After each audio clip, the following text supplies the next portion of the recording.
दिव्या दिखने में बहुत सुंदर थी। वहीं सुलभ की नज़र दिव्या पर पड़ती ही वो दिव्या से प्यार करने लगता है और उससे शादी करने के लिए बेताब हो जाता है। कुछ ही दिनों में वो दिव्या से शादी करके उसे अपने घर ले आता है। अरे आओ बहू आओ, मेरी तो आंखें तरस गई थी अपनी सुंदर सी बहू देखने के लिए। अरे उर्मिला, तेरी बहू तो बहुत ही सुंदर है। हाँ होगी ही, बड़े घर की बेटी है। फिर उर्मिला जी रीति रिवाज से अपनी बहू का गृह प्रवेश कराती है और उसे घर के अंदर ले आती है। बहू, अब से ये तुम्हारा ही घर है और कभी किसी चीज की कमी हो तो तुरंत कह देना, झिझकना मत। जी माँ जी। अगली सुबह। बहू, आज तेरी मुंह दिखाई है, तैयार हो जा, मोहल्ले की औरतें आएंगी देखने के लिए। जी ठीक है माँ जी। फिर दिव्या अच्छे से तैयार होकर सबके सामने आती है और एक एक करके सभी दिव्या के मुंह दिखाई करते हैं। भाई मानना पड़ेगा, उर्मिला जी तो खरा सोना लाई है। हाँ वैसे बहू, जितना खरा सोना भी मिल जाता तो क्या बात थी। क्यों भाई, खरा सोना नहीं मिला क्या? हमने तो सुना है कि तुम्हारी बहू बड़े ऊंचे खानदान की है। सो तो है, और जब सोने जैसी बहू मिली है तो सोना क्या करूंगी। इस तरह सभी औरतें हंसी ठिठोली करके मुंह दिखाई की रस्म पूरी करती हैं। वहीं रात में। सुलभ जी, आप मुझसे प्यार तो करते हैं ना? हाँ डार्लिंग, अब ये कोई पूछने वाली बात है क्या? जब प्यार किया तभी तो शादी की है। ओके। क्या हुआ, बड़ी उदास सी लग रही हो? कुछ नहीं जी, आज माँ जी अपनी सहेलियों से कह रही थी कि हाँ बहू तो सोने जैसी मिली है, लेकिन बहू जितना खरा सोना मिला होता तो गनीमत थी। तो वही मैं सोच रही हूँ कि कहीं आपने मुझसे पैसों के लिए तो शादी नहीं की ना? क्या दिव्या, तुम भी बच्चों जैसी बात करती हो। मोहल्ले की 4 औरतें जब जमा होती है तो हंसी ठिठोली तो होती ही है। माँ ने हंसी मजाक में कहा होगा। टेंशन ना लो, तुम हमेशा मेरी थी और हमेशा रहोगी। जी। बहू, चल तैयार हो जा, आज मैं तुझे शॉपिंग करा कर लाती हूँ। ठीक है माँ जी, मैं अभी तैयार होकर आती हूँ। फिर दोनों सास बहू शॉपिंग पर जाती हैं। ये क्या माँ जी, शॉपिंग का कहकर आप मुझे इस सस्ते से मॉल में ले आई? मैं तो सोच रही थी कि आप मुझे सब्जी सांची या ज़ारा, ज़ूडियो लेकर जाएंगे शॉपिंग के लिए। खैर कोई ना।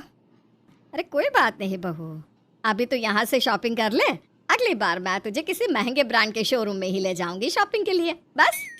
जी मम्मी जी। फिर दोनों सास बहू जमकर शॉपिंग करती हैं। आज तो थक गई शॉपिंग करके। कहाँ गए थे शॉपिंग के लिए? माँ जी पास के सस्ते मार्केट में लेकर गई थी। ऊपर से वहाँ तो खुली दुकानें थी, एसी भी नहीं थी। देखो ना, स्किन टैन हो गई मेरी। सस्ते मार्केट क्यों गए? मॉल या शोरूम में जाना था ना। मैंने माँ जी को कहा भी था, बट माँ जी ने कहा बेटी अभी मेरे पास उतने पैसे नहीं है। तो मैं बोली कोई बात नहीं, माँ जी प्यार से जो भी दिलाएंगी आशीर्वाद समझ कर रख लेती हूँ। वैसे कपड़े तो कुछ खास नहीं लिए, सब सस्ते से थे, पर माँ का प्यार है ना, तो वही मेरे लिए बहुत है जी। तुम कितनी समझदार हो, लेकिन माँ ऐसा कैसे कर सकती है? मैं माँ से बात करता हूँ। नाना जी, माँ को आप कुछ मत कहिए, माँ तो माँ होती है ना। आप कुछ कहेंगे तो उन्हें बुरा लगेगा, और मैं नहीं चाहती कि माँ जी को किसी भी बात का बुरा लगे। और उन्होंने जो तुम्हारे स्टेटस की धज्जियाँ उड़ाई वो? इट्स ओके ना डार्लिंग, कोई बात नहीं, हाइपर नहीं होते ऐसे। अरे कितनी समझदार है मेरी बीवी, काश माँ में इतना दिमाग होता।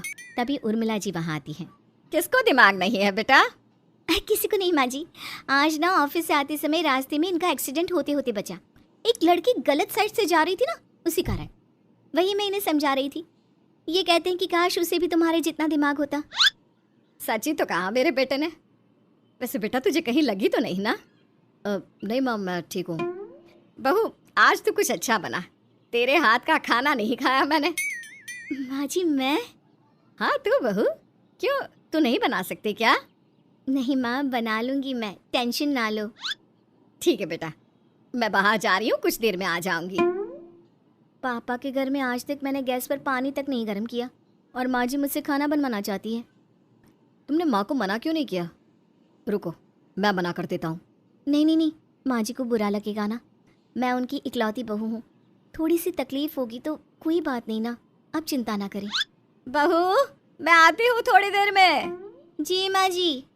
फिर दिव्या खाना बनाने के लिए किचन में चली जाती है, और कुछ देर बाद किचन में कुछ ब्लास्ट होने की आवाज़ आती है। बाहर से आई उर्मिला जी और सुलभ भागे भागे किचन में जाते हैं। दिव्या, तुम ठीक हो ना? ये कुकर कैसे फटा? मुझे नहीं पता खाना कैसे बनता है, और मैं बनाने गई तो ऐसा हो गया। ये देखकर सुलभ गुस्से से आग बबूला हो जाता है। माँ, क्या जरूरत थी दिव्या को किचन में भेजने की? उसके पापा ने उसे कभी कोई काम नहीं कराया, और आप उसे खाना बनवाना चाहती हैं? भूलिए मत, वो बड़े घर की बेटी है, वो चीप नहीं है, वो ऐसे काम नहीं करेगी। अरे बेटा, क्या हुआ तुझे? मुझे नहीं पता था कि बहू को खाना बनाना नहीं आता, वरना मैं कहती ही नहीं। तो मुंह में जुबान नहीं है? आप पूछ नहीं सकती थी उससे? देखो, अगर आज उसे कुछ हो जाता तो। इस तरह सुलभ अपनी माँ को खूब डांट लगाता है और दोनों माँ बेटे में खूब बहस होती है। अरे अरे, आप दोनों लड़िए मत प्लीज, मुझे बिल्कुल अच्छा नहीं लग रहा घर का ये माहौल। सुलभ जी छोड़िए ना, जाने दीजिए, जो हो गया सो गया। माँ जी, आप भी इनकी बातों को दिल पर ना लीजिए। कमरे में तुमने मुझे क्यों रोका? माँ ऐसा कैसे कर सकती है? पहले मोहल्ले की औरतों के सामने तुम्हारे पिता की बेइज्जती की, फिर सस्ते से मार्केट ले जाकर तुम्हारे स्टेटस की धज्जियां उड़ा दी उन्होंने, और अब तो हद हो गई, जबरन तुमसे खाना बनवा रही है। तुम्हें कुछ हो जाता तो? अब टेंशन ना लो ना जी, वो माँ है और माँ कभी किसी का बुरा नहीं सोचती। वहीं अगली सुबह जब बहू नहाने जाती है तो बाथरूम से उसके चीखने की आवाज़ आती है, और जब सुलभ अंदर जाके देखता है तो दिव्या बेहोश पड़ी थी। दिव्या, दिव्या उठो, क्या हुआ तुम्हें? तुम कैसे गिर गई? ये पानी में कहीं से करंट आ गया जी, इसकी वजह से मुझे शॉक लगा और मैं बेहोश हो गई। तभी सुलभ देखता है कि पानी में एक बिजली का तार है। तुमसे पहले बाथरूम में कौन गया था? बेटा, मैं गई थी, लेकिन मुझे नहीं पता ये कैसे यहाँ पर आ गया। मैं सब जानता हूँ माँ, आप जानबूझकर मेरी बीवी को घर से निकालना चाहती हो ना, इसीलिए आप ये सब कर रही हो ना। जिसके बाद दोनों माँ बेटे में बहुत झगड़ा होता है और दोनों एक दूसरे से बात तक करना पसंद नहीं करते। वहीं दिव्या सुलभ से खूब प्यार करती और उसका खूब ख्याल रखती। फिर एक दिन, सुनो ना जी, मैं कह रही थी क्यों ना आप अपनी प्रॉपर्टी मेरे नाम कर दो। लेकिन मैं तो बस इसलिए कह रही हूँ कि माँ जी और आप में ऑलरेडी इतनी दूरियाँ आ गई हैं। कल को माँ जी कहे कि बेटी की प्रॉपर्टी में मुझे हक चाहिए ताकि मैं अकेली रह सकूँ, तो हमारा क्या होगा? वैसे भी कल को बाल बच्चे होंगे तो उनके लिए भी कुछ रहना चाहिए ना जी। हाँ डार्लिंग, वैसे तो तुम सही कह रही हो। लाओ पेपर, मैं अभी साइन कर देता हूँ। फिर सुलभ प्रॉपर्टी के पेपर्स पर सिग्नेचर करके सारी प्रॉपर्टी दिव्या के नाम कर देता है और तिजोरी की चाबी और सारे गहने भी उसे दे देता है। बेटा, तूने ये क्या किया? ये लड़की बहुत बड़ी धोखेबाज है, हम दोनों को रोड पर ला देगी।